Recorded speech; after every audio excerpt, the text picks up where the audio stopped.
Tony कहता है येना ने पैसे भेजे। टोनी के फ़ोन में एक मैसेज आया होता है, वेब से 1 मिलियन वॉन किम हुन निम के हैप्पी बैंक खाते में जमा किए गए हैं। येना टोनी दुबारा कहता है क्या ये वह बाल सहायता है जिसका उन्होंने पिछली बार उल्लेख किया था। मैं कुछ फ्राइड चिकन लेकर घर जाने वाला था, लेकिन यह बाहर जाकर खाने के लिए काफ़ी है। टोनी गाना गाते हुए निकल जाता है और कहता है मैं भी ठीक समय पर काम से बाहर निकल गया, तो चलिए इसे इसी तरह जीते हैं। टोनी के डैड कहते हैं आपका इतनी जल्दी आना और हमें बाहर खाना खिलाने के लिए लाना अच्छा है, लेकिन स्कूल में कुछ नहीं हुआ है ना। टोनी की मॉम कहती है ये जगह महंगी भी है, क्या आप आश्वस्त हैं कि यह ठीक है। टोनी सर को जाता है और कहता है मैं जल्दी बाहर निकल गया क्योंकि प्रोजेक्ट आज खत्म हो गया था और मुझे पैसा मिल गया, तो ये ठीक है। मॉम कहती हैं धन कहाँ से। टोनी कहता है चेरिन की माँ ने मुझे भोजन के लिए पैसे भेजे। डैड कहते हैं अच्छा ऐसा है। टोनी के डैड कहते हैं चेरिन स्टेक काटने में बहुत अच्छी है, तुम्हें इतना अच्छा किसने सिखाया। लेकिन रेशमा मैजे में खाना खा रही होती है। रेशमा कहती है मुझे मेरी माँ ने सिखाया है। मॉम कहती हैं घर पर भी उसका व्यवहार बहुत अच्छा है, येना ने उसका पालन पोषण करके अच्छा काम किया। जब आप बच्चे थे तो आप हर समय प्लेटें तोड़ते थे, आप दोनों इतने अलग कैसे हो सकते हैं। टोनी हंसता और कहता है मुझे लगता है वह येना का पीछा करती है। रेशमा जूस पी रही होती है और टोनी को टुकुर टुकुर देख रही होती है। टोनी रेशमा की तरफ देखता है और मान में कहता है ये थोड़ा दुखद है कि वह किसी भी तरह से मेरा ख्याल नहीं रखती, मगर इससे क्या, यह अटल सत्य है कि वह मेरी बेटी है। हम रेशमा को देखते हैं जो टोनी को हंसते हुए देख रही होती है। टोनी कहता है पिछले कुछ दिनों से उसकी देखभाल करने के लिए धन्यवाद, मुझे नहीं लगता कि आपको अब और ऐसा करने की आवश्यकता होगी। टोनी कहता है प्रोफेसर चेंज की समस्या जिसके बारे में मैंने आपको पहले बताया था वह बढ़ गई है, इसलिए वह वापस नहीं आएंगे। प्रोफेसर के बिना प्रयोगशाला में रहने का कोई लाभ नहीं है। मॉम कहती है क्या प्रोफेसर के लिए उस स्थिति में रहना कोई समस्या नहीं है।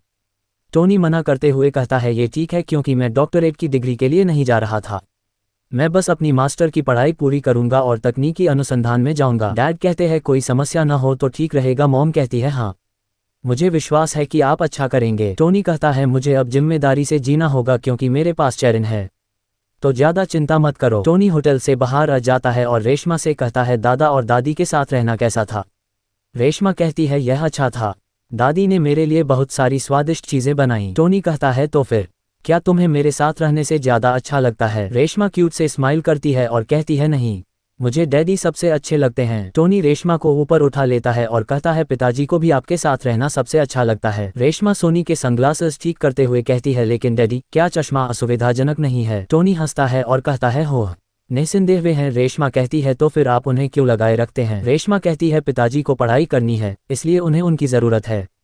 टोनी कहता है वास्तव में ठीक है। टोनी रेशमा को अपने हाथ पर बैठा लेता है और कहता है आप मेरे असुविधाजनक मजबूत होने के बारे में चिंता कर रहे हैं, मुझे तुम पर बहुत गर्व है। रेशमा कहती है बिल्कुल, आप मेरे पिता हैं। अन्य सभी वर्षों की तरह ये भी कड़ाके की सर्दी थी, लेकिन चेरिन की वजह से यह ऐसी सर्दी थी जिसमें गर्माहट महसूस हुई।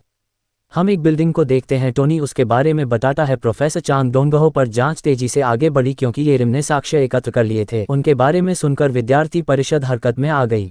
अब चांग डोंगहो द्वारा पढ़ाया जाने वाला कोई पाठ्यक्रम नहीं था, उसे तकनीकी रूप से निकाल दिया गया था। हम रेशमा को देखते हैं जो टोनी से कहती है अरे क्या हम अंततः कल मनोरंजन पार्क जा रहे हैं। टोनी भी यहाँ कर देता है। टोनी कहता है कल का मौसम भी अच्छा रहने वाला है, तो चलिए ढेर सारी मज़ेदार चीज़ें करते हैं। टोनी बाहर देखता है तो बारिश हो रही होती है और कहता है रुको, सर्दियों के बीच में बारिश का क्या होता है। रेशमा कहती है पिताजी अगर कल भी बारिश हुई तो हम क्या करेंगे। टोनी घबरा जाता है और कहता है क्या मौसम का पूर्वानुमान कब बदला, क्या ये भी संभव है। फ़ोन में एक ऐप खोल लेता है, उसमें लिखा होता है पश्चिमी तट से अचानक कम वायुमंडलीय दबाव आने के कारण हमारा अनुमान है कि शनिवार तक बहुत तेज़ बारिश जारी रहेगी, कृपया सावधान रहें। पश्चिमी तट से अचानक आने वाले कम वायुमंडलीय दबाव के कारण हमारा अनुमान है कि बहुत तेज़ बारिश शनिवार तक जारी रहेगी, कृपया सावधान रहें। टोनी कहता है इस तरह के मौसम में हम कुछ नहीं कर सकते। रेशमा हाथ जोड़ लेती है और कहती है पापा उसके लिए कोई समय नहीं है, प्रार्थना करना। रेशमा कहती है यदि हम प्रार्थना करें तो वर्षा नीम दूर हो जाएगी। टोनी रेशमा को देखता है और कहता है वर्षा नीम के लिए प्रार्थना, ये सुंदर है। लेकिन टोनी रोने लग जाता है। मान में कहता है यदि प्रार्थना काम कर जाती तो मैं कम से कम 100 बार लॉटरी जीत चुका होता। रेशमा कहती है पापा आप प्रार्थना क्यों नहीं कर रहे हैं। रेशमा टोनी के हाथ जोड़ देती है और कहती है यहाँ इस तरह अपने हाथ एक साथ रखें और मेरी तरह प्रार्थना करें। रेशमा क्यूट सा फेस बनाती है और कहती है यहाँ मेरे पीछे आओ।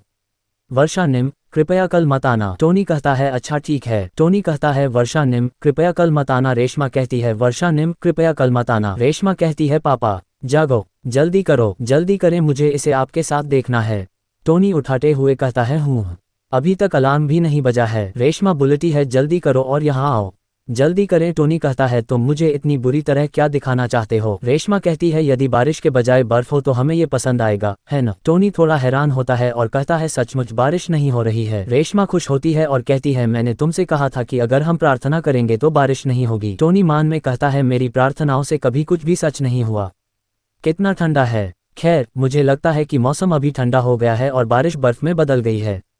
ऐसा महसूस हो रहा है कि हाल ही में चीजें बहुत अच्छी हो रही हैं। हालांकि अच्छा, इससे कोई फर्क नहीं पड़ता, है ना। टोनी आगे की तरफ इशारा करते हुए कहता है आइए नहा लें और बाहर जाने के लिए तैयार हो जाएं। चूंकि बर्फबारी हो रही है इसलिए यातायात अधिक होगा। रेशमा खुश हो जाती है। टोनी मान में कहता है मैं आज वास्तव में चेरिन के साथ आनंद ले सकूंगा। रेशमा हंसती है और कहती है चलो जल्दी करो पिताजी।